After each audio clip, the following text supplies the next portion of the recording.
PowerNomics, Chapter 2. The keys to empowerment. Any race that loves the world and hates itself will eventually become its own oppressor. The first chapter discussed how slavery generated racism, which created race-based monopolies and vast wealth for whites. These race-based monopolies made whites the proverbial 900-pound gorilla and rendered Black Americans null and void as a competitive and productive group in the marketplaces. However, like any monopoly, white racial monopolies are not perfect. They can be beaten, but Blacks will need the right combination of skills, appropriate mindset, clear direction, and a sense of group self-interest and a competitive group spirit in order to compete and win. When these attitudes are properly mixed with our group competitive advantages, we can begin to play real-life Monopoly. In this chapter, we will learn about the keys and tools that can empower Black America and make it unified, self-directed, and economically stronger. Many will ask the questions, is it possible for Black America to transform itself into a state of economic and political competitiveness?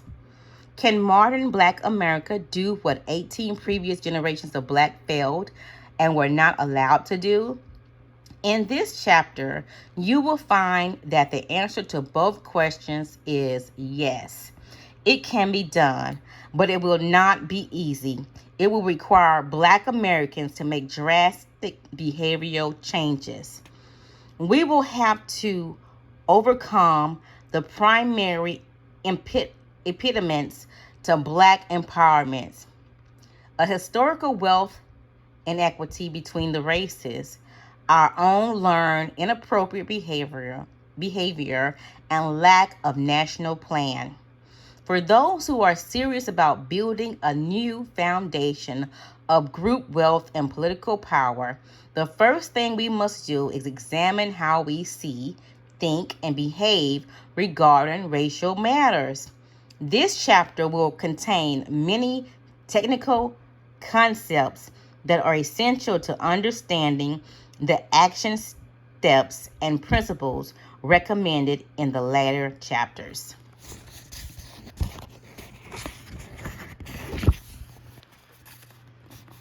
Distorted perspectives. Our experiences give us our point of view. Like Alice in Wonderland, looking into the mirror, what we see is distorted. It is not really yet. What we perceive, we believe, and what we believe eventually controls how we behave. As Black people, we tend to see ourselves and the solutions to our predicament through the eyes of non-Blacks. We have done this for so long that we do not question whether or not our perceptions of realities are accurate. When we fail to challenge what we see and believe, we'll allow distorted views to lead to inappropriate behaviors. It is now time for us to correct the distortions by changing rather than keeping our perspective. Out of the box thinking.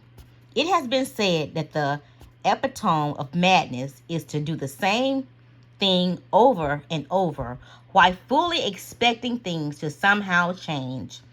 We have spent centuries seeking civil rights and social acceptance while our conditions remain relatively fixed. As long as we continue to perceive and respond to our social economic situation in the same old manners, we should expect to get the same old results. If we want different results or any improved lifestyle, we have to see, think, and act differently. Our national empowerment plan must be based on new economic policy and practices that relates to Black people, must be rethought, so that we can find creative channels through which we can emerge as competitive political and economic force. The following line dot puzzle illustrates what we mean by out of the box thinking. The problem is to connect the 9 dots in figure 3, box A, by using only 4 straight lines without taking the pencil or pen off the paper. Most people cannot solve the problem because they are bound and limited by their perspective. They will see the dots as boundaries, and they will want to stay as close to the dots as possible. To solve the puzzle, a player must be free enough in his thinking to extend his or her perspective beyond the dots as indicated in the set of dots in box B. Conventional wisdom perspectives will neither solve the puzzle of racial justice nor empower Black America. Racial inertia and competing social and economic forces are too strong. Black Americans have been locked outside the system for so long that we need to learn a new perspective in order to connect the dots.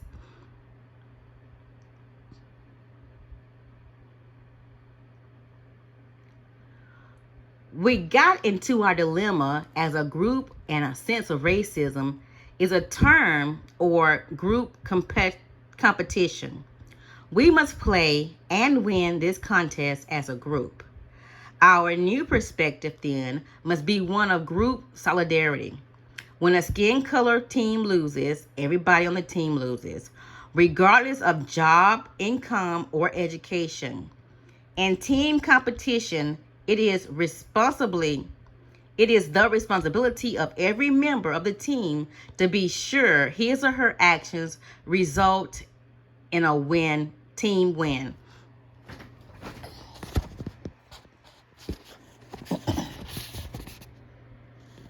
A perspective of group solidarity on race matters empowers us to see the world and others through our own eyes and to prioritize our interests and needs above all others. For Black Americans to place its own group self-interest ahead of every other group does not mean dislike for other groups. It simply means that we have matured politically and economically and will neither love nor treat any other group better than we love or treat ourselves. Following the majority. The premise of our social democracy set the stage for a majority population to dominate and direct. But these special rights and privileges for the majority come with some special obligations. According to the Federalist Papers, which promoted the ratification of the United States Constitution, the majority rules but has an inherent obligation to address the needs and interests of its losing minority population. This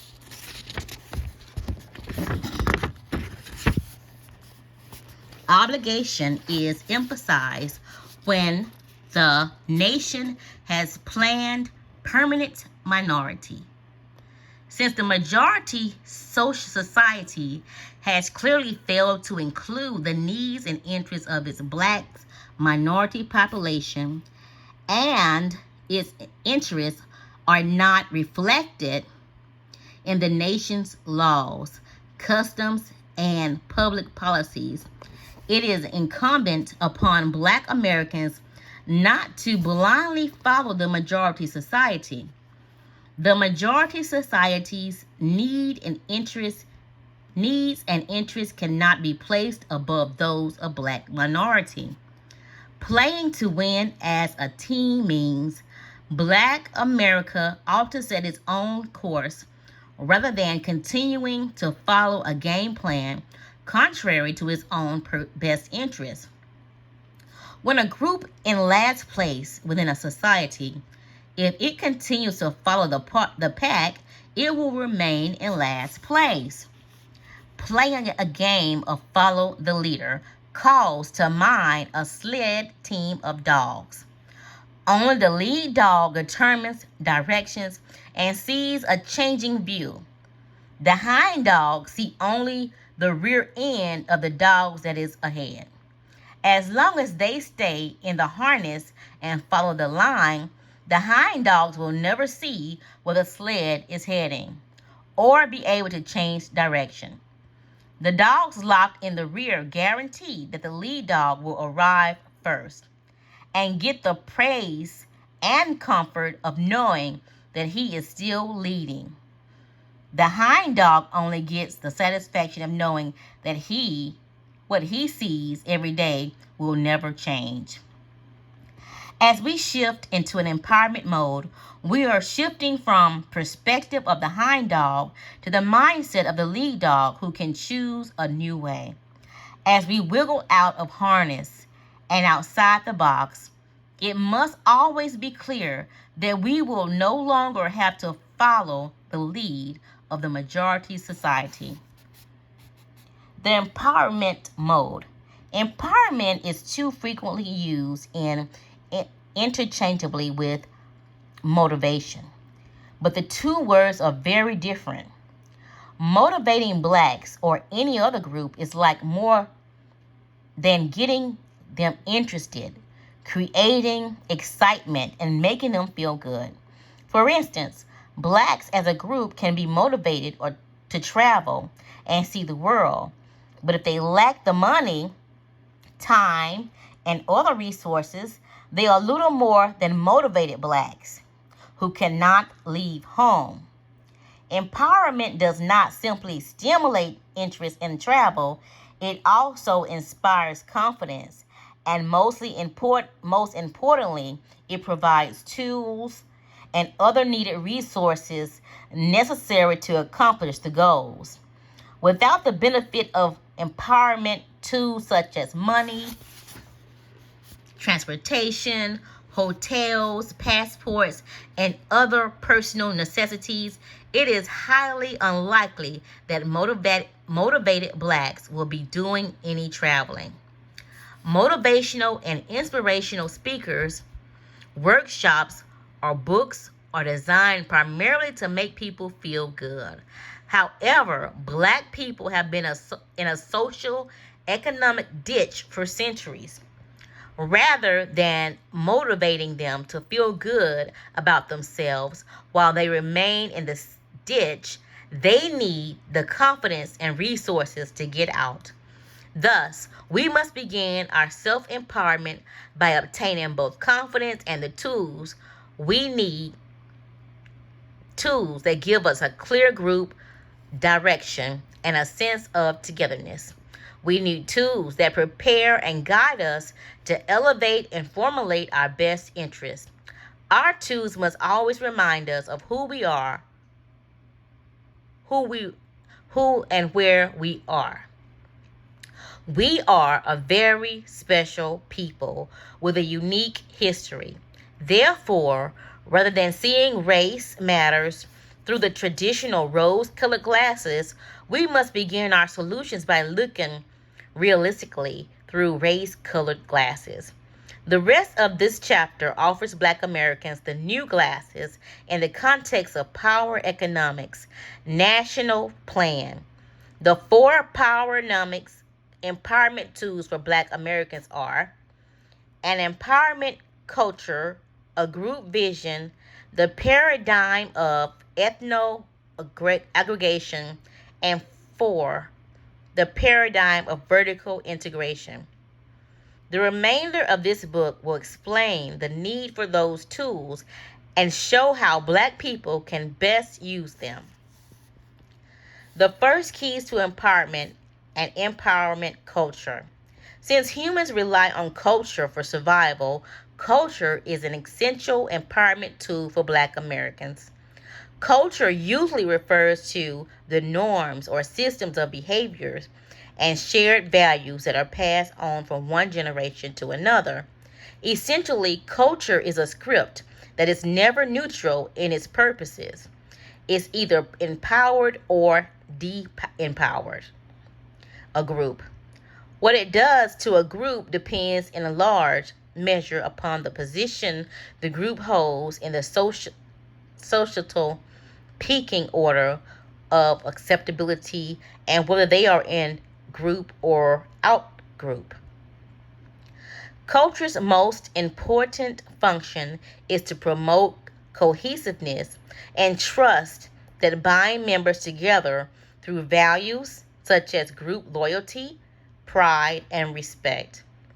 It is through culture that members of a group know who and what they are and how to behave.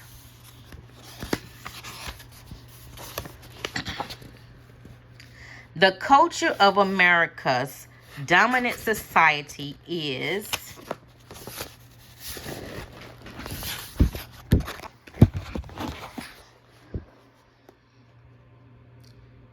Eurocentric. Through culture, it promotes its own values as the baseline against which every other group is compared. Blacks must build a foundation on the roots of their culture, as illustrated in Figure 4. The dominant culture promotes negative images of Black people, expropriates their culture, then labels Blacks culturally deprived, inferior, dependent, non-producing, compromising, powerless, impoverished, politically inept, and non-competitive.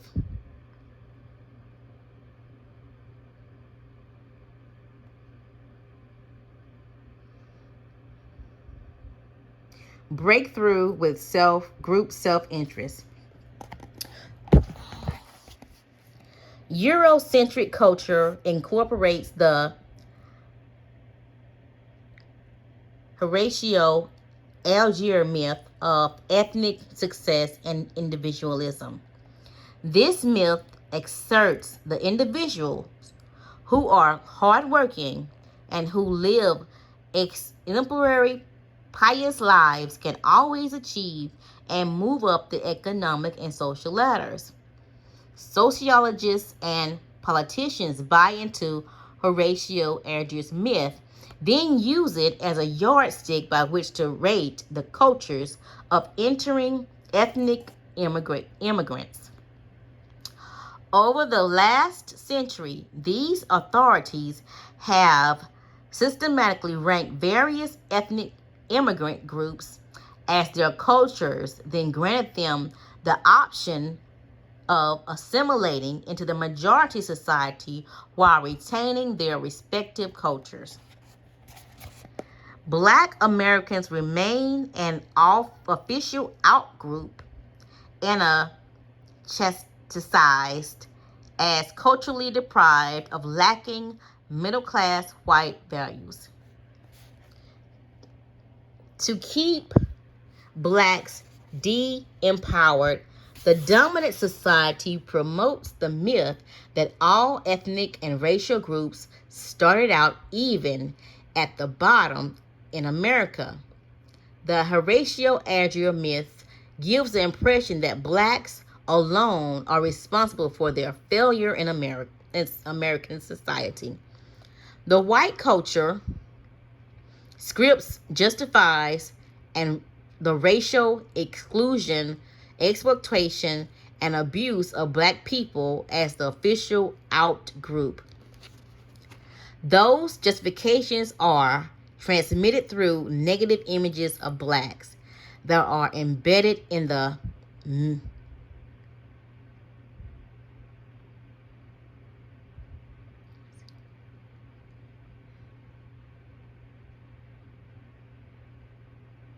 large culture as well as Black American culture. These images devalue Black culture and, in effect, script Blacks against themselves. Since Jews, Asians, and Cubans are the groups most often led up as the cultural models of success, let's look at them to see if and how the culture empowered them. Without a doubt, Jews have been one of the most successful immigrants to enter the country. Jewish economic success in America is usually attributed to their cultural values of being thrifty, ambitious, commercially aggressive, and close-knit groups.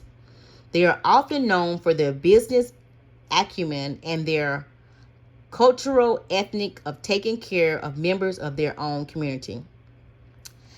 These are valued Eurocentric cultural characteristics too. However, historical analysis reveals other factors in the American society that empowered Jews. They came to America at the right time, just as the country was beginning to industrialize. Jews had occupational skills that were centuries old that allowed them to capture certain industries and move immediately into semi-skilled and skilled positions in factories in this country. The American economy provided a place for them to build shops and do contract labor that produced products that did not require a lot of capital. Jews then became rich and powerful in America, in part because their cultural values, but more because they were accepted and allowed to become empowered by Americans' culture. They built a new culture around their economic base, which empowered them even more. Similarly, Asians and Cubans are held up as models because their cultures promote education, patience, determination, and hard work, discipline, and family ties. These economic groups ranked higher in the pecking order than Black people, even before they placed a foot on American soil.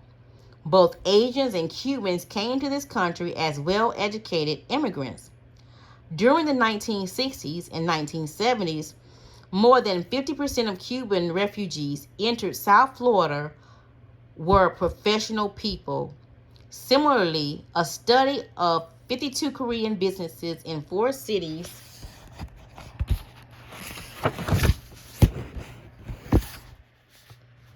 found that 70% of the owners had a college education. This nation unfairly compares some of the brightest Asians and Cuban immigrants against the whole Black America. This country's political overclass knows that Blacks have not had the same educational training and business experience that maturing ethnic immigrants groups have had. If the middle class cultural values are so important to success in our competitive society, then it is white society itself that must accept the blame for culturally depriving Blacks for centuries. Whites have combined the myth of biological inferiority with a notion of cultural inferiority and deprivation. Both notions promote the de-empowerment of Blacks. The mainstream society has demonstrated it has no responsibility or interest in helping Black Americans' cultural house in order. Therefore, we alone as Black Americans must now construct our own culture of empowerment. We cannot be empowered by reading the roles others have written for us. To improve our condition and institutionalize a culture that is based on pragmatism and group strengths that generate sustained high levels of intergroup trust and group pride. How do we do this? Black people's cultures most physiologically and emotionally elevate them and give them grounds to be confident and proud people. It should promote that blacks are very special people.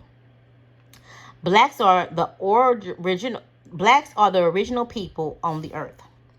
In this country, they are the only non-immigrants. Blacks should be proud of and promote the fact that they have a natural talent for generating music, dance, and language. They have an extraordinary and emotional physical strength that took them through 300 years of slavery and Jim Crows and allows them to dominate in nearly all the sports they are allowed to enter. Black slaves were noted for their ability to perform hard work. Blacks should adopt and inculcate a hard work ethic into the empowerment of culture.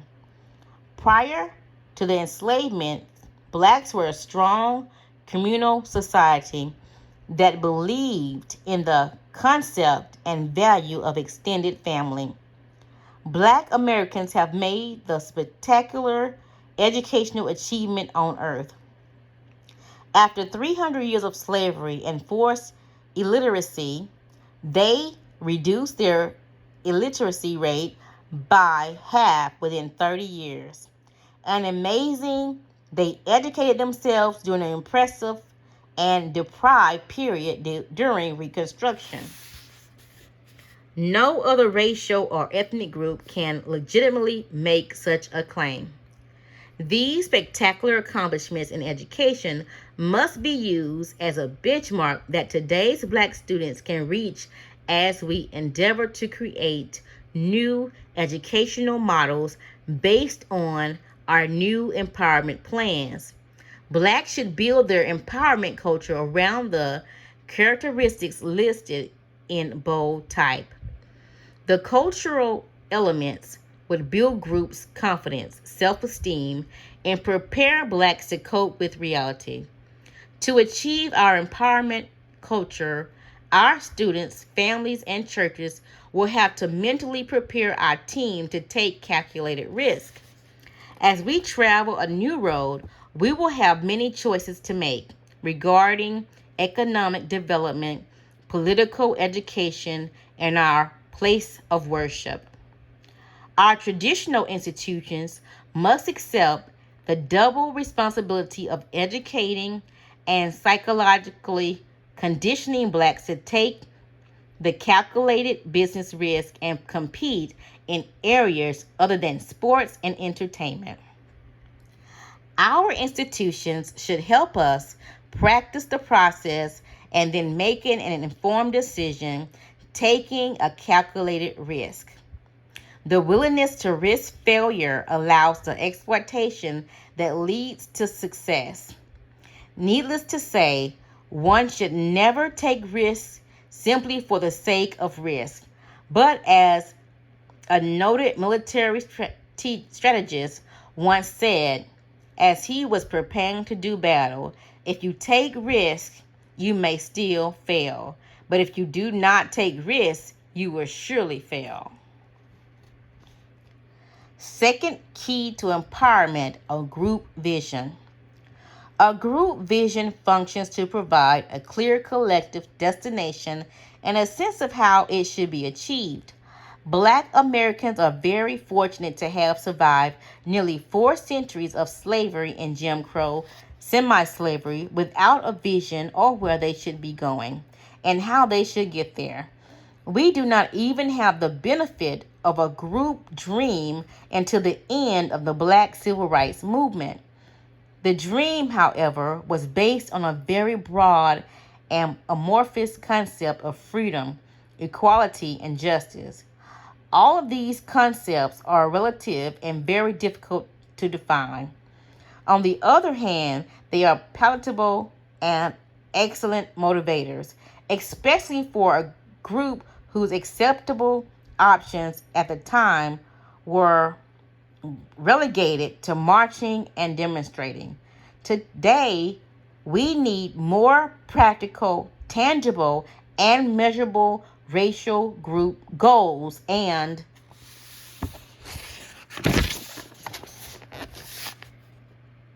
supportive activities that bear directly on resolving our wealth inequality or inappropriate behavior patterns. We should accept nothing less. History is full of examples of how oppressed groups envisioned their escape by taking power for themselves. For those who did obtain freedom or justice, their vision was always the key that unlocked the door to their group's resources. In biblical times, Moses had a vision for his people that drove him and thousands of poor Jews through almost insurmountable obstacles to the envisioned promised land. Moses had a vision, not a dream. A vision means that the mind's eye is wide open. A dream implies the mind is asleep. Jews today remain committed to Moses' vision of a powerful, self-sufficient minority religious group. Thousands of years after the Exodus, Jews in Israel are politically and economically powerful. There are more recent examples here in the United States of a minority group with a group vision. Generations of poor European immigrants came to the country with a vision of expropriating Indian land and using free black labor to shape a new world. This vision resulted in the building of the United States of America, the world's greatest superpower. Spanish-speaking people, now called Hispanics, are another example. They have a vision. Not only are they coming to America for improving quality of life, but according to William Flores and Rena Ben-Meyer in their book Latino Cultural Citizenship and Public Statements by the Council of La Raza, Hispanics are coming to America with a vision of becoming majority minority over blacks.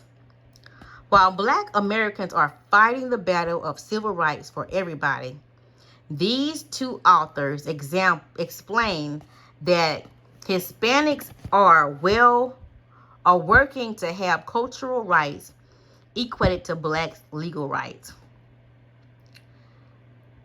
Jeffrey Fox, in his book Hispanic Nation, proclaimed that a new ethnic identity is being constructed in the United States, made up of Mexicans, Puerto Ricans, Cubans, and all other Spanish-speaking groups that will surpass blacks in population and change the political focus from black and white to white and Hispanic.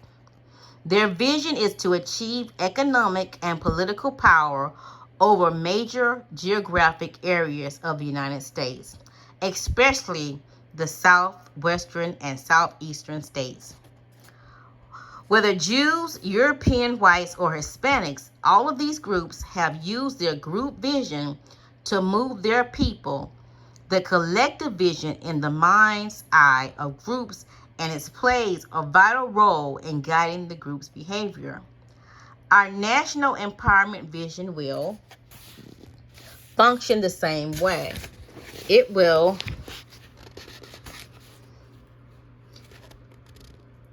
be used to focus our attention, give us a single-minded purpose, serve as a template for decision making, and establish group direction. For example, when Black America is asked then, which way is north? They will not at all point in different directions. Their direction will be anchored in reality. Black America must have a vision that describes what Black people need and what they are capable of becoming by a specific year in the future. In order not to be pie in the sky, the vision must be linked to a realistic plan. the PowerNomic vision for Black America. The PowerNomic vision is a Black America that is politically and economically self-sufficient and competitive by the year 2005. The PowerNomic Group vision is crafted to do a number of things. First, it is called PowerNomic Vision, to lock into Black America's mind a concept that defines the solution of our racial predicament. We need economic power. This newly coined phrase and vision will keep us from wandering back into the pursuit of limited social goals. Secondly, the vision is very specific.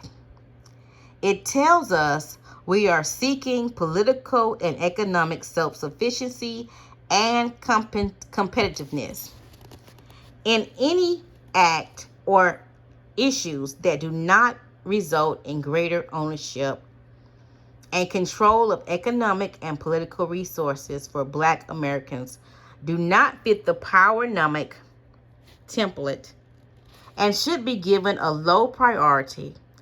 Third, the group's vision sets a timetable, the year 2005. This is a short but workable timetable if we commit ourselves to the task. Any shorter period is unrealistic.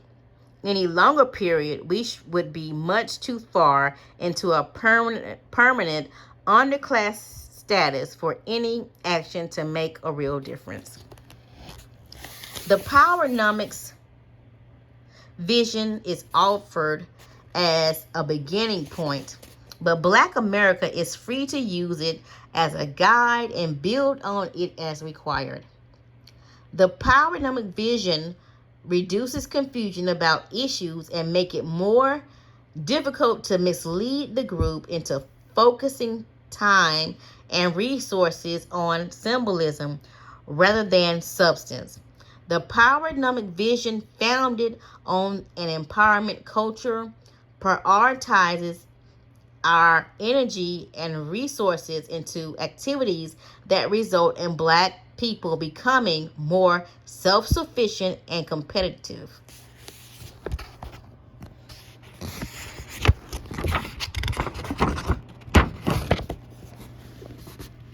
There are many examples of activities that are at odds with Black empowerment, such as including Blacks in the concept of minority. For example, major American corporations are again pushing Congress to increase the immigration quota on the number of highly trained foreign nationals who could immigrate into this country to fill high-tech jobs. This practice has direct impact on Black Americans trained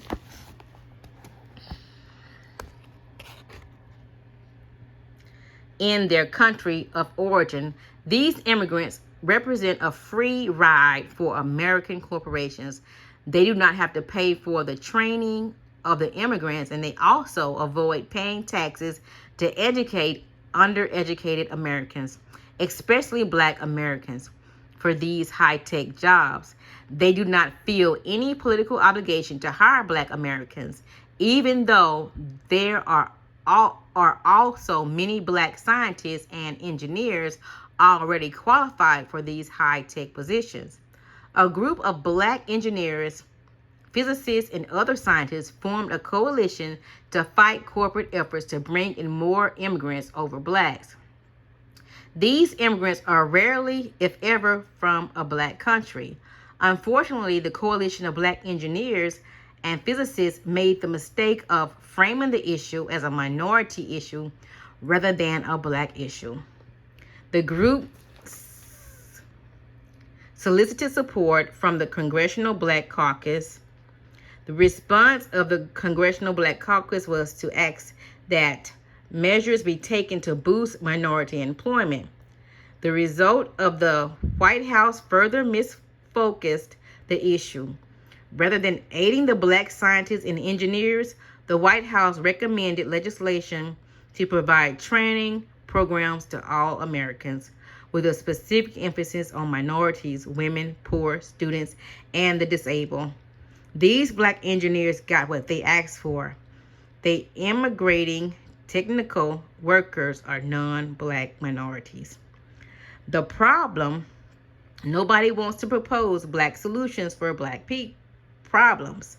Society is more comfortable recommending broad minority solutions for problems that are actually unique to black people alone.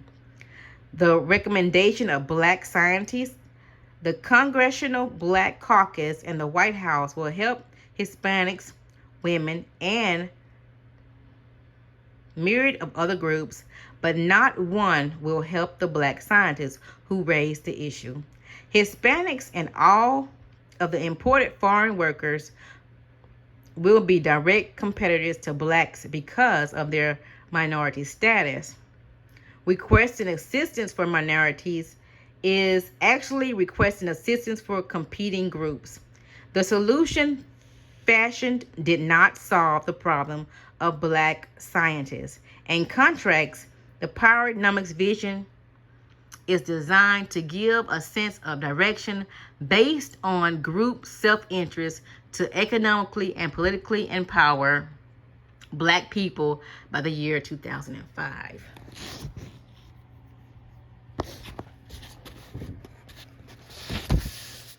The third key to empowerment is to supportive PowerNomic paradigms can function as windows through which black Americans' view of the world is further redefined.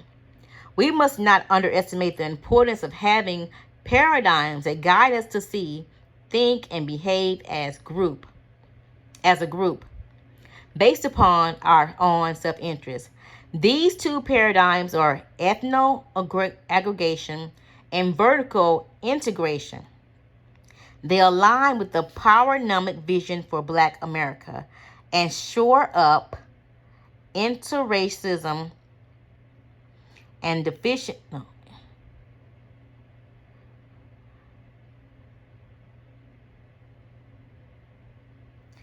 shore up intergroup deficiencies and counter the most insidious aspects of structural racism and inappropriate behavior.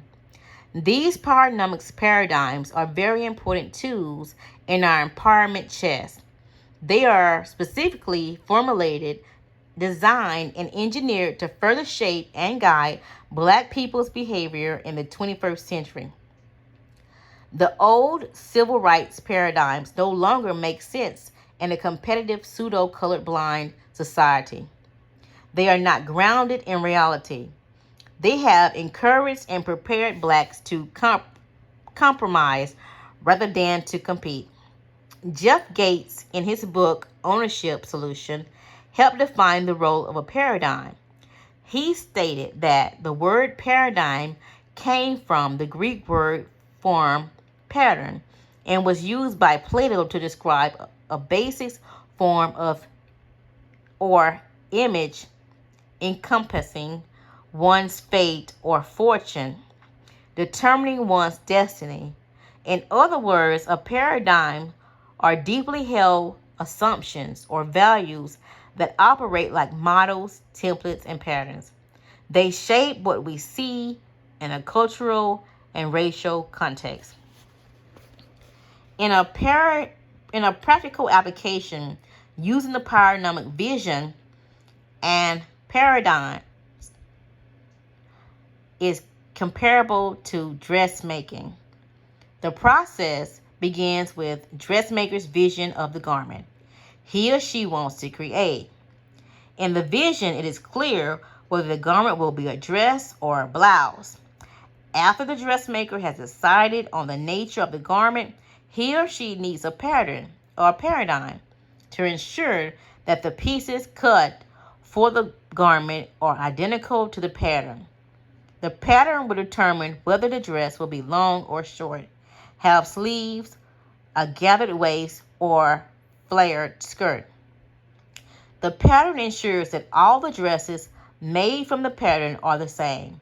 Likewise, the PowerNomics paradigm will shape our group thinking and behavior, establish a consistent group mindset,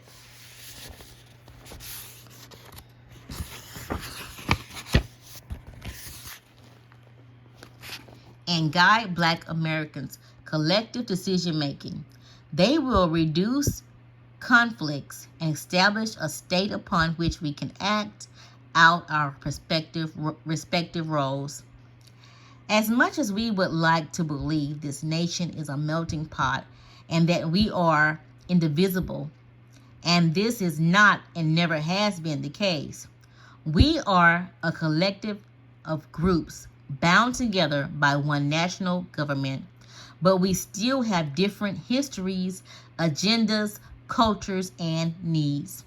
Black Americans remain outside of the mainstream society because whiteness is non-porous to blackness. It is Black success totally depends on acceptance in the white mainstream society.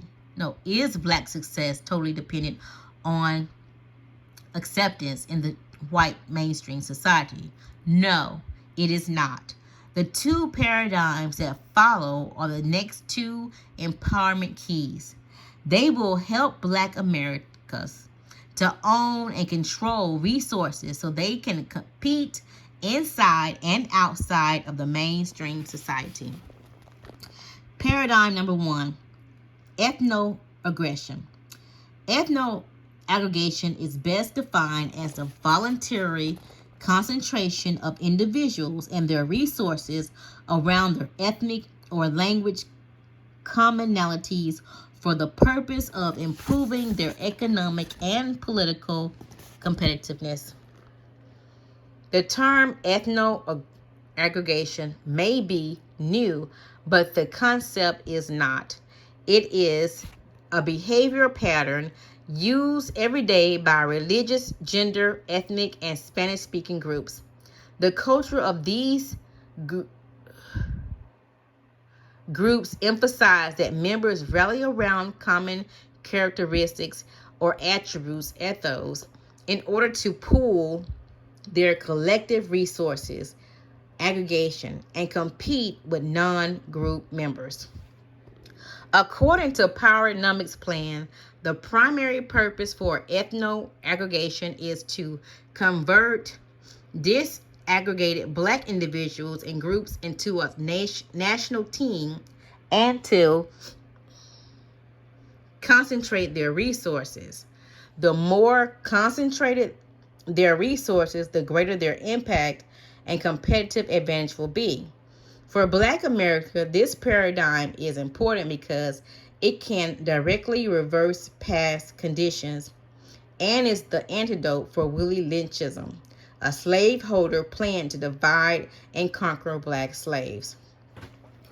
Ethnoaggregation encourages Blacks to unify as a people as an alternative to seeking to unite with others. It encourages Blacks to pool their resources. A fist has greater impact than 5 separate fingers, but a scattered group is like separate fingers. The impact of the 5 fingers working together as a fist has even stronger impact if directly directed towards the weakest part of the competitive force. An aggregated group has a competitive advantage over a group whose resources are scattered. Likewise, the ethnoaggregation is more effective when the resources are organized and directed.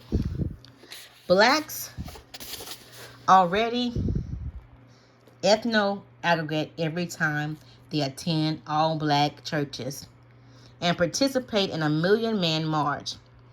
In politics, we have voted as a bloc within both the Republican and Democratic Party. And although we have seldom received direct benefits, our collective voting has testified to our political strength and ability to ethno-aggregate. We must now learn to be more strategic with our ability to ethno-aggregate in political and learn how to unite and concentrate our financial resources to achieve group economic goals, just as white and ethnic immigrants have done for centuries. Examples of ethno-aggregation. Our society is replete with examples of how whites and ethnic groups aggregate for political and economic competitive advantages in the marketplace. Organizing begets groups' power. Before the Black Civil Rights Movement, Europeans, English, Jews, Irish, Germans, and Italians used their togetherness as a social and economic foundation. American Indians have been successful in using their ethnic image and treaty rights to hold on to reservation lands and government subsidies. In recent years, they have enjoyed windfall wealth from their approximately 257 gambling casino permits. Newly arrived ethnic and language groups aggregate their resources to build political and economic communities such as Chinatowns, Little Koreans, Little Cambodias, Little Saigons, Little Vietnam, and Little Havanas. Of all the above, Miami Cuban community in South Florida represents probably the most visible model of ethno-aggregation in the country. Cubans control the political and economic activities of South Florida, which has become their home turf. As they came into the country, they first rallied around their common language characteristics. Then they voluntarily aggregated into the same neighborhoods and established businesses. Next, they began to compete with non-members of their group. They took control of the politics, the schools, and dominated the language. They take pride in being a closed society. They are very nationalistic and sometimes even push the rule of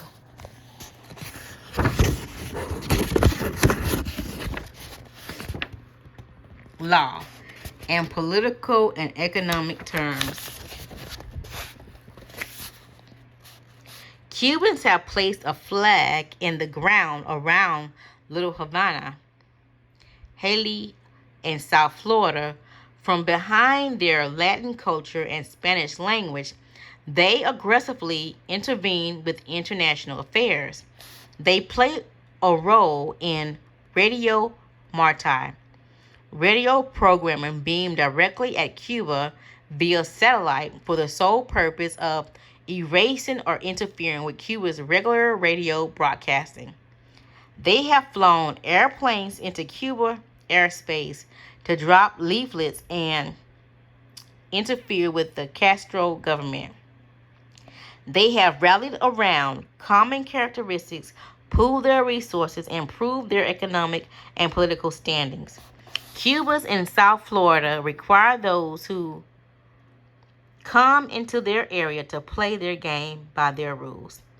Within one generation, Cuban immigrants economically and politically subordinated Black Miamians and became a political challenge to whites throughout the state of Florida. Arab immigrants in and around Detroit are probably the second best example of ethno-aggregate. They began coming into this country about the same time as Cubans. In the late 1960s, and like Cubans, they ethno-aggregated to such extent that within a 30-year period, they totally subordinated Blacks in selected cities and have begun to challenge the majority white society for both wealth and power. Approximately 275,000 Arabs immigrated into the Dearborn, Michigan, and Detroit areas initially. In that short period, Arabs built the largest, wealthiest, and most powerful and political base outside of the Middle East. They invest their profits to build more businesses in black communities. They also exclusively hire their own people and refuse to buy from black businesses. Black Detroiters serve as a large, concentrated customer pool that Arabs use to enrich themselves and their countries of origin. Detroit is an 82% black city, according to an article in the Detroit News, Metro Edition, July 8, 1999. Arabs, who constitute less than 1% of the city's metro political areas, have taken control of 90% of the city's gas stations, grocery stores, party stores, discount strip malls, and medical supply businesses. According to the article, Arab businesses were so profitable last year that their owners sent $69 million back to their homeland to help Arabs who were fighting with Israel in the Middle East. This drain of capital weakened black Detroit, but it strengthened the developing Arab communities. Once Arab immigrants aggregated and concentrated their resources in and around Detroit, they increasingly used their acquired economic power to obtain local political power. Arabs know that politics follow the money. In this regard, it was reported that when Al Gore, the Vice President of the United States, visited Detroit in the summer of 1999, he chose to meet with the top 100 Arab businessmen, not the black political leadership. Arabs pledged heavy financial support to Gore, and in return for their financial pledges, they asked for greater business opportunities in black Detroit. Arabs are now in the phase of ethno-aggregation, where they are beginning to use the wealth and power they acquire from blacks to politically and economically subordinate blacks.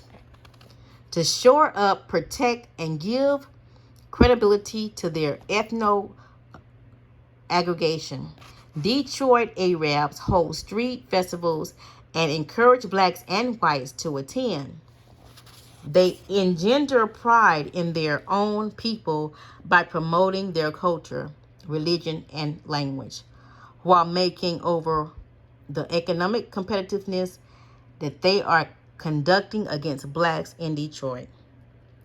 It is their ethno-aggregation that gives Arabs immigrants their competitive advantages over black America. They use their cultural togetherness to compete for economic and political resources. Even though Arabs may have religious differences with Jews and some Christians, they are still classified as whites and receive the advantages of a higher level of social acceptability than blacks. Arab immigrants use their ethnic advantages by remaining in identifiable, non-assimilated groups, politically and economically linked into a national and international network. The implications for Black Americans. Arab immigrants, in limited ways, can be a powerful example to blacks who have integrated out of black neighborhoods. Arab immigrants see clearly why they ought to ethno-aggregate and remain culturally and financially connected to their own people and their own power base. Blacks, on the other hand, have been continuously weakened by events from diaspora, slavery, Jim Crow, segregation, and integration, all of which have made blacks a scattered group. The ethno-aggregation paradigm is specifically designed to shore up the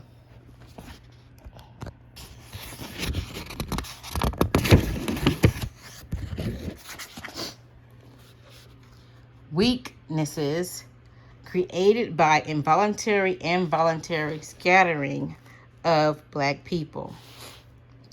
Power itself always exists in concentrated forms. The application of ethno-aggregation will create mindsets that provide incentives for Black people to learn to pull together, to concentrate our power resources, and compete with various ethnic minorities, as well as the majority monopolies identified in Chapter 1. With the mindset of ethno-aggregation, we will begin to have more control over our own fate, regardless of what the majority societies decide. One way to explain ethno-aggregation is to view it as a form of voluntary separation, just like Little Italy and Greek town are separate ethnic enclaves. More specifically, ethno-aggregation signals that we as Black people have gone the full route of integration and have found it wanting.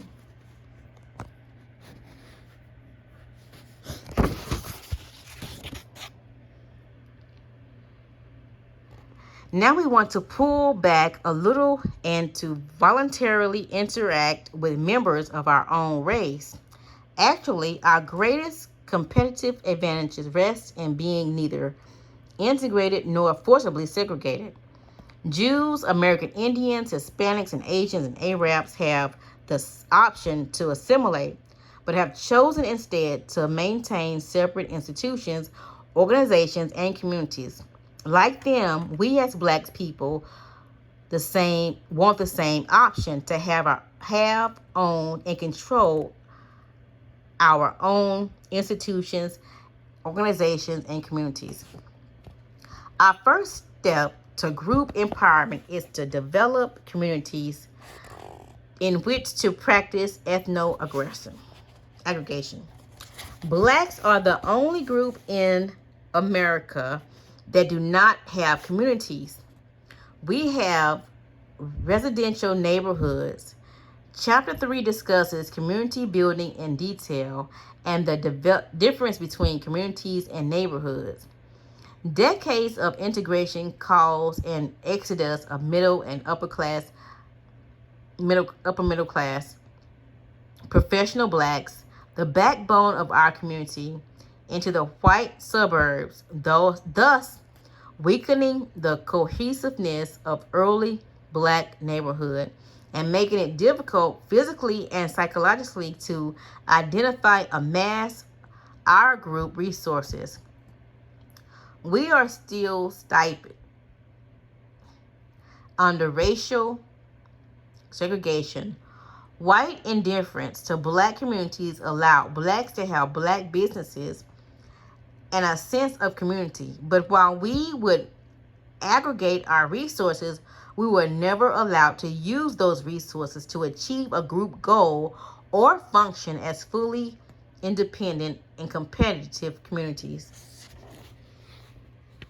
Pooling group resources. The ethno-aggregation paradigm creates a context within which Blacks can come together and share. In ethno-aggregation within Black communities, every individual contributes to the group's pool of resources. Individually, Blacks may be poor, but even poor Blacks can contribute to resources that collectively benefit individual group members as well as groups as a whole. One may have only a cup full of beans. Another may have only a few strips of bacon. Another only carrots. Yet, when the individual ingredients are collected, the group can make soup to feed itself or sell to others. This is the competitive advantage of a group. Black leadership, politicians, and government officials, corporations, and marketing firms do a disservice to us when they support and recommend policies that disperse our resources and make us vulnerable to others as passive consumer market. A move towards voluntary separation. Regrouping blacks through ethno-aggregation is necessary to counter the effects of individualism, which teaches blacks to oppose each other rather than pool resources and cooperate with one another.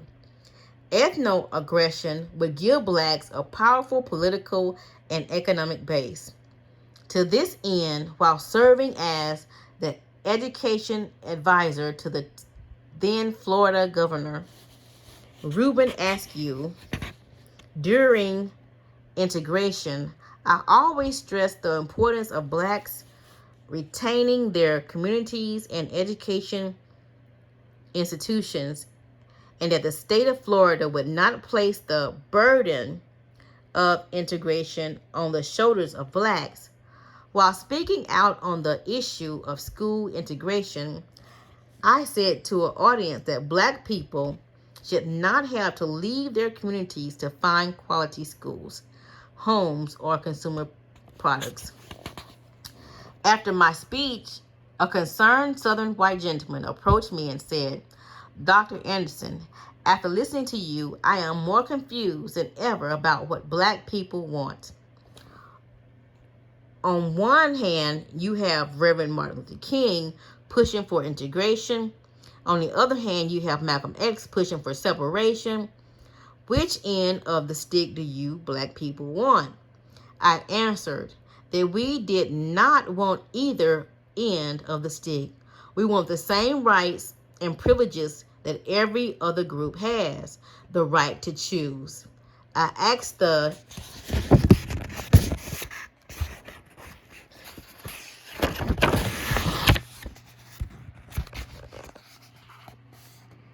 gentlemen, have you ever asked Indians, Hispanics, and Jews, and Arabs, gays, and women, and Asians, and which end of the stick they want? The gentleman shook his head and said, "You are right. You all should have that right. I just never thought about it like that." Most Americans probably never thought about it like that either. Black people have an obligation to come together as a group in their own best interests.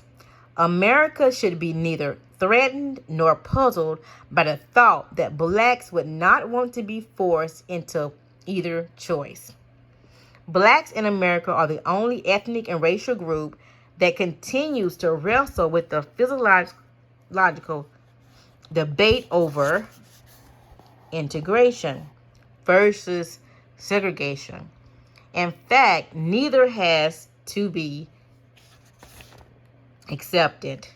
As long as people are not forced into separation sectors and no group has monopolical control of the resources that are looked into their institutions and communities, there is nothing wrong with separation or integration.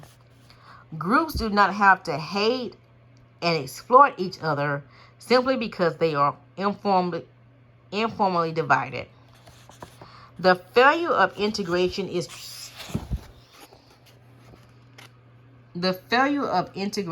tragic, especially when one considers that among all the so-called minorities, only blacks have openly pursued integration.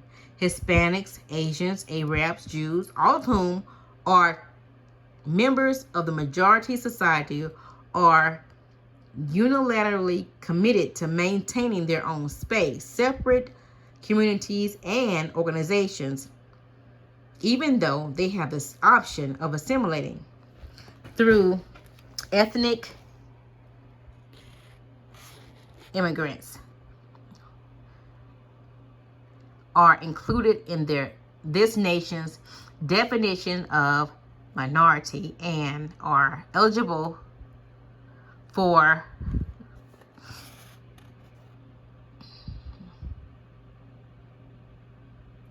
affirmative action assistance. The majority society does not require them to integrate their people and resources. If they do not have to integrate to be acceptable, why do blacks?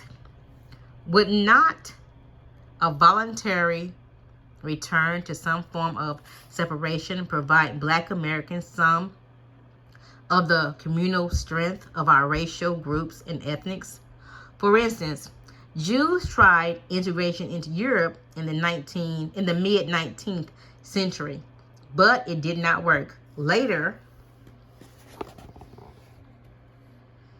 when they were forced into ghettos in various European cities, as horrible as the situation was, they found one advantage. Being separated from the rest of the population made Jews more self-reliant, more productive, and more zealously committed to preserving their group's unity, culture, and wealth at all costs. Aggregating around that, our own assets and self-interest can do the same. For us as Black Americans, as ethno-aggregation paradigm has a task of capturing and concentrating Black culture resources scattered by the integration process. The integration process took away our sense of community, leadership, and brain power, labor, disposable income, athletes and entertainers, businesses and professional middle class and cultural assets. Retrieving some of these lost assets and storing them inside of Black communities will give us competitive advantages and platforms upon which we can begin to build our own political, economic, and cultural systems. A broad sense of a community, ethno-aggregation resources, core Black, scattered. From segregation to integration, disintegration to cohesiveness. Paradigm number 2. Vertical integration. Now that we understand that the concept of ethno-aggregation and the process of pooling group resources, let us move on to the second empowerment paradigm, vertical integration. Vertical integration is directly a paradigm that comes into play after Blacks as a group have ethno-aggregated around their most common and prominent characteristics. There is a commonly accepted rule in society that when ethnic groups are wedged in hierarchies of wealth, power, and privilege, competitive conflicts are inevitable. Vertical integration empowers Blacks to be territorial and vertically mobile. It places Black self-interest first and propels Black into upward economic direction, because that is where this nation's wealth and powers are localized. Wealth, income, businesses, privileges, and resources powers are fixed in parallel, with whiteness at the top of the resource ladder and Blackness at the bottom. Wealth and power resources are continuously and disproportionately distributed to those at the top first. These resources circulate horizontally among members of white in-group before portions of the wealth and power trickle down to the Blacks, others out-group at the lower level. At the bottom level, Black Americans get what those above either did not want or didn't need. Either way, the result is the same. It is always too little too late. However, we have a choice. We can continue to wait, hoping for those at the top to have a change of heart and share some of this nation's vast fortune. But that is against the grain of history and not likely to occur. Our best remaining option is to implement a national plan with strategies for moving up the nation's pecking order and compete for wealth and power resources at every level. Vertical integration and ethno-aggregation. Vertical integration, working hand in hand with ethno-aggregation, is symbolized by the power T illustration, figure 6. A group aggregates and concentrates its resources at the base of stem of the T for maximum strength. Once blacks have concentrated their resources, they should move them up the stem towards the crossbar at the top. As blacks ascend the stem, they compete at each class level. Regardless of how high blacks ascend, if their resources are pooled and connected, they can continue to receive cultural and racial support from their base, their roots. They hold all newly captured turf so that other blacks from below can have a clear channel through which they too can ascend. Those blacks who reach the top of the T can then capture new territory by moving horizontally into non-black communities and pursuing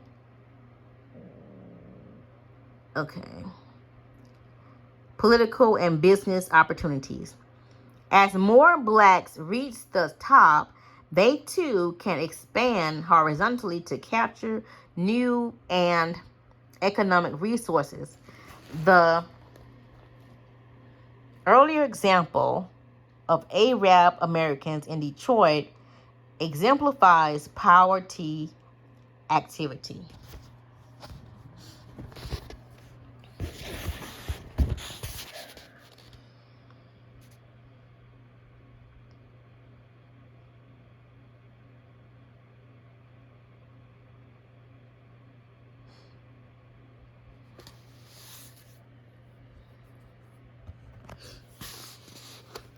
Social integration and horizontal negatives. Black Americans as a group cannot improve their wealth and power holdings by advancing horizontal social integration. Wealth, power, and other resources are not stored horizontally in a peaking order, nor are they stored on the same level with Black Americans. Black Americans are locked into a caste system upon which this nation's class system rests. Horizontal movement places blacks in economic competitive with poor whites who have yet to ascend to the peaking order. Social integration in the old horizontal model in figure 6 has misled blacks into believing that wealth and power resources are stored just over the next horizon or the next suburb, and all within marching distance. Also, horizontal movement locks blacks into competition with immigrants and other evolving minorities. Multiculturalism, cultural diversity, and a colorblind society given the illusion of progress. Blacks were convinced into believing that aligning with economic immigrants would have been this country's less than 30 years is somehow progress for blacks. Aligning with these immigrant groups and their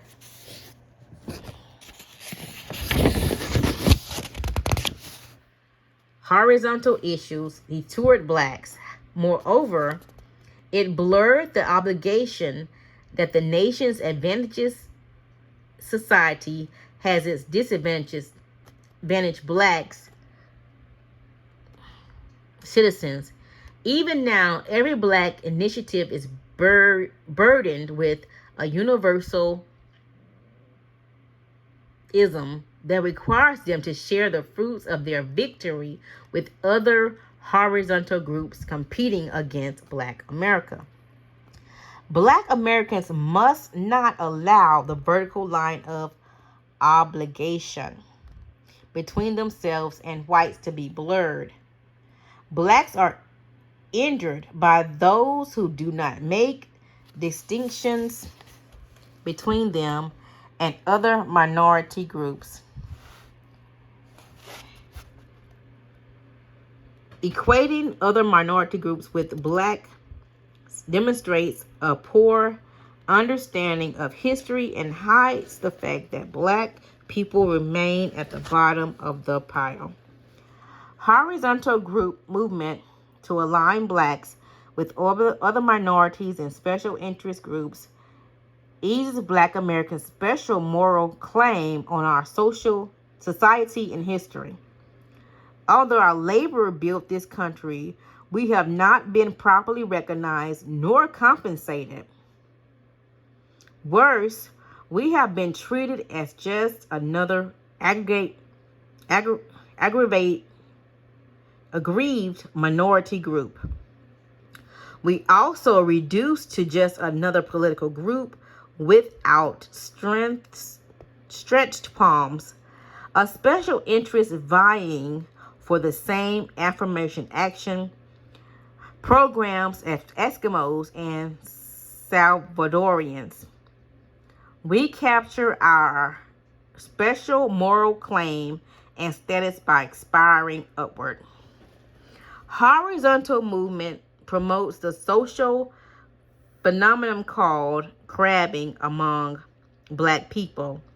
When the multitude of black Americans are locked in the lower horizontal level of our society. Like crabs in a barrel, they cannot escape. Misery does love company. Social integration requires most of us to move laterally. We remain on the same horizontal or class level with most blacks, even though we may have received a job, promotion, or moved into a new integrated suburb. Every black remains in competition with every other black for the few financial and political and social crumbs that are available. Crabbing will dissipate when we move vertically. Rather than competing with each other for crumbs, we compete with other class levels for whole cake as we move vertically. If there is crabbing, it will be done for whole cakes and we move vertically. If there is crabbing, it will be done as a group in competitive with other groups. We are crabbing for their respective groups. Horizontal movement does not redistribute the ownership and control of wealth and power resources. Instead, it simply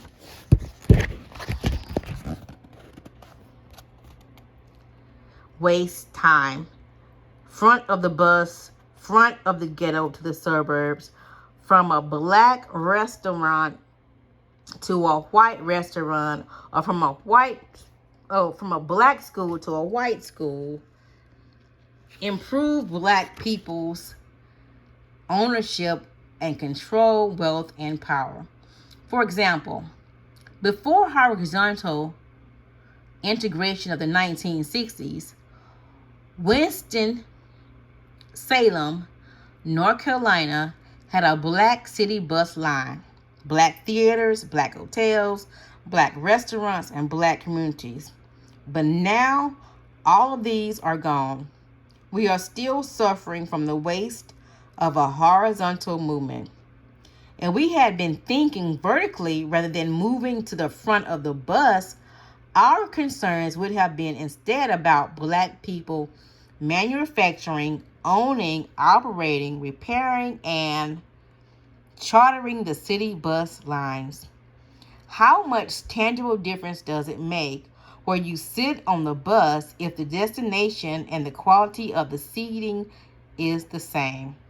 This is a distinction without a difference. Social and horizontal integration played a major role in killing off Winston-Salem's only black bus line and other black businesses. Where is the vertical progress when blacks are still just passengering or customers and businesses owned by others? As indicated in Figure 7, Horizontal integration is at cross purposes with the self-interest of blacks. Racism runs up and down from the highest point to the lowest point. It affects every member of every race, regardless of education, employment, class, or party affiliation. The only blacks who have benefited from engaging the horizontal issue intersect. For example, when black women devote their resources to horizontal gender issues, any benefit from their efforts will not accrue to the race but to all women. But within the gender category, benefits gained will trickle down to black women who will still be on the bottom of the gender issue. Therefore, the horizontal issues such as gender, political,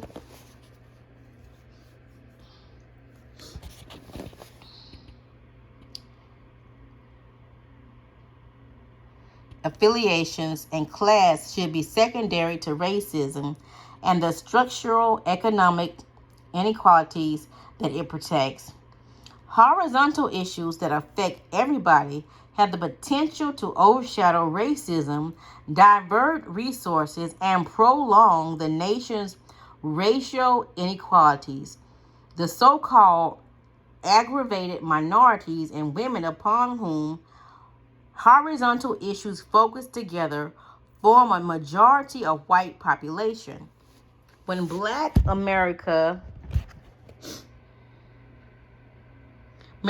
participate with these groups, not only are they working at cross purposes with their own best interests, their participation pits them against other blacks.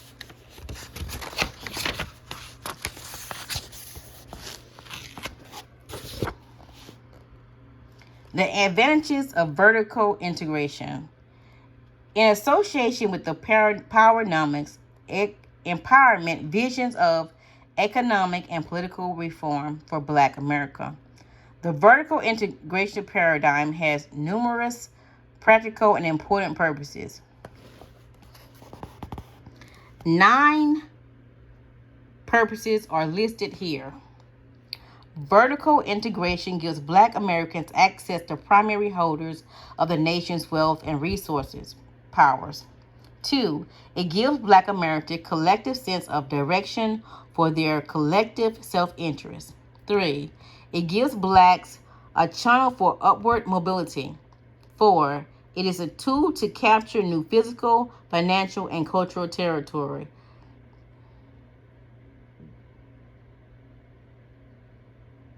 6, it gives Black Americans the mechanism to control an economic industry from the raw material at the bottom to the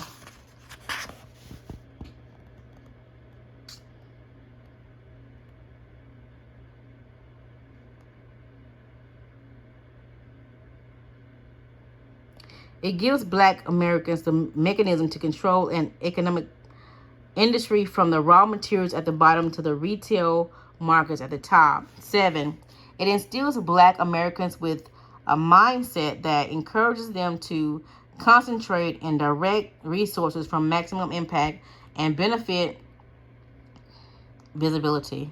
8, it promotes a hierarchy of authority and respect within Black families, Black neighborhoods, and Black people. 9, finally, it reduces Black Americans' vulnerability to competitive groups by dissuading them from engaging in self-defeating horizontal integration.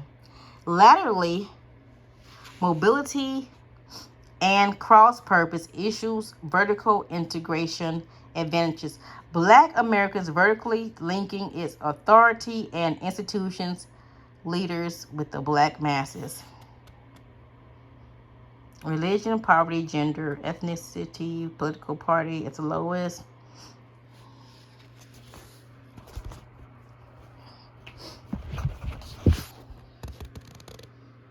Applications of vertical integration. Chapter 5 through 8 contain specific applications of vertical integration. However, this paradigm applies across the board to all aspects of group empowerment. It applies especially to the businesses, education, and political principles of self-interest, unity, and monopoly dominance. The vertical integration concept creates an alternative structure within blacks can collectively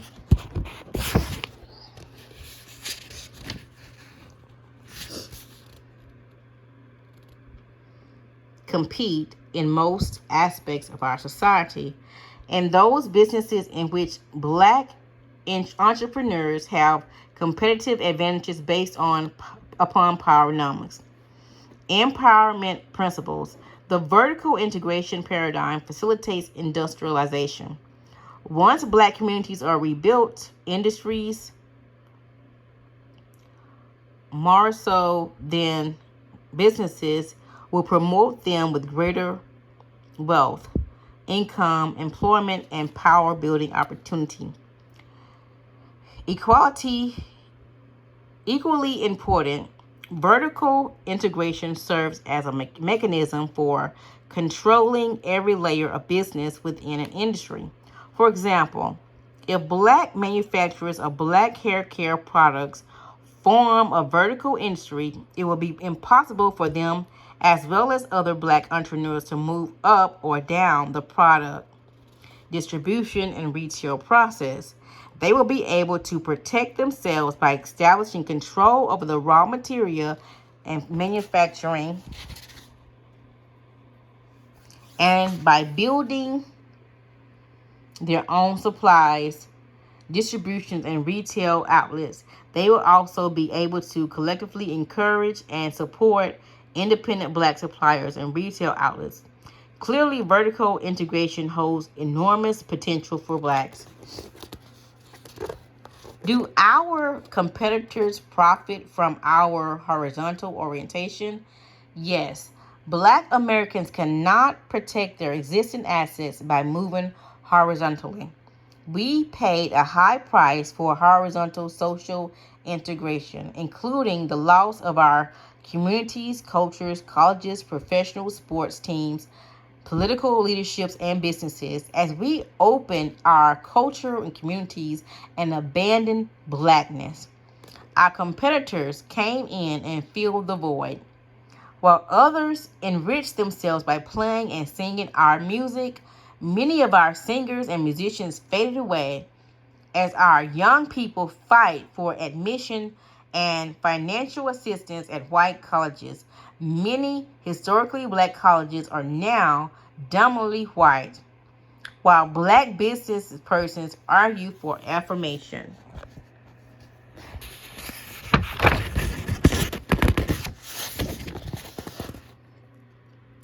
action, and set aside preferences. Black businesses that once were all black became because they provided services and products that were unique to blacks, and now force out businesses by the majority society and newly arriving immigrants. We left the back door open while we were busy horizontally integrating. Now it has closed and locked us out. Let's look again at the hair care industry to illustrate this phenomenon. Only blacks have black hair. Until the beginning of the horizontal integration in the 1960s, blacks not only dominated but also had a monopoly on hair care products. Black business persons attended every aspect of black hair care, from manufacture to distribution and retail sales of products, to the operation of barbershops and beauty salons. Now, all that has changed. Asians and majority white companies have taken over and now dominate the black hair care business. While the country was horizontally integrating, Black hair providers were locked out at the bottom and top. Majority white retail outlets, especially drugstores and supermarkets, did not integrate their store shelves by including black hair products. Once the black hair businesses became financially weak, white firms bought them out. Retail outlets made shelf space only after white acquired ownership. Blacks went through integration, but businesses' opportunities did not. Even then, blacks were primarily manufacturers until Asians took over the distribution and effectively cut black products off from most retail outlets. This divide and conquer tactic forced most of the remaining black hair care products to sell out. Black hair care is now a vertical industry controlled by everyone but blacks. But black care was left unprotected by horizontal social integration. Should blacks ever move horizontally? Should blacks ever move horizontally in their quest of greater wealth and power?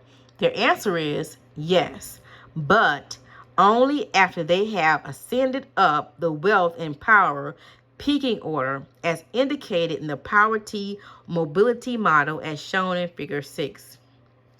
Black businesses can move either vertically or horizontally, but the timing and the order is important. Often we get the sequence wrong. We integrated and moved horizontally first. Vertical must always come before the horizontal.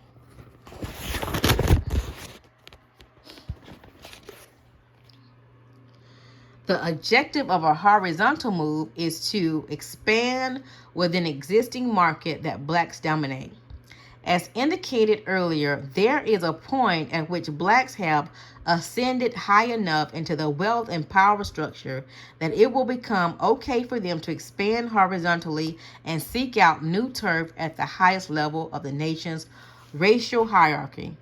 We should participate in horizontal activities only after we have monopoly control of the political and economics of our own neighborhoods, communities, and consumer markets. We have looked at the 4 keys to empower and empower culture, a vision and ethno-aggregation paradigm, and a vertical integration paradigm. These tools are designed to frame how we think, see, behave regarding racial matters, and to bring us together as a team. The majority of society's social engineering has polarized Black Americans to the point it is nearly impossible to get Black people to work together for any purpose, let alone to pool their financial and non-financial resources. If we remain in such a state, it will not be possible for blacks to progress as a group. The empowerment tools presented and discussed in this chapter are interrelated, but should be used in the following sequence. Number 1, establish empowerment culture to foster mindsets, values, and code of conduct that prohibit members from acting in violation of their own people's best interests. 2, acquire a group vision that articulates for us a clear picture of what Black America should be and what we can achieve. 3, use the ethno-aggregation paradigm in order to combine the assets within our group to reach a group goal. 4, use the vertical integration paradigm to point out the direction in which we should travel. These are effective tools for creating group self-interest, competitive, and team spirit. Also, they can function as templates to compel us to be consistent in situations where we must see, think, and make decisions on racial matters. Now that we have our tools gathered, Chapter 3 focuses on the importance of communities and how we can build them to our advantage. Chapter 2 of Power Economics.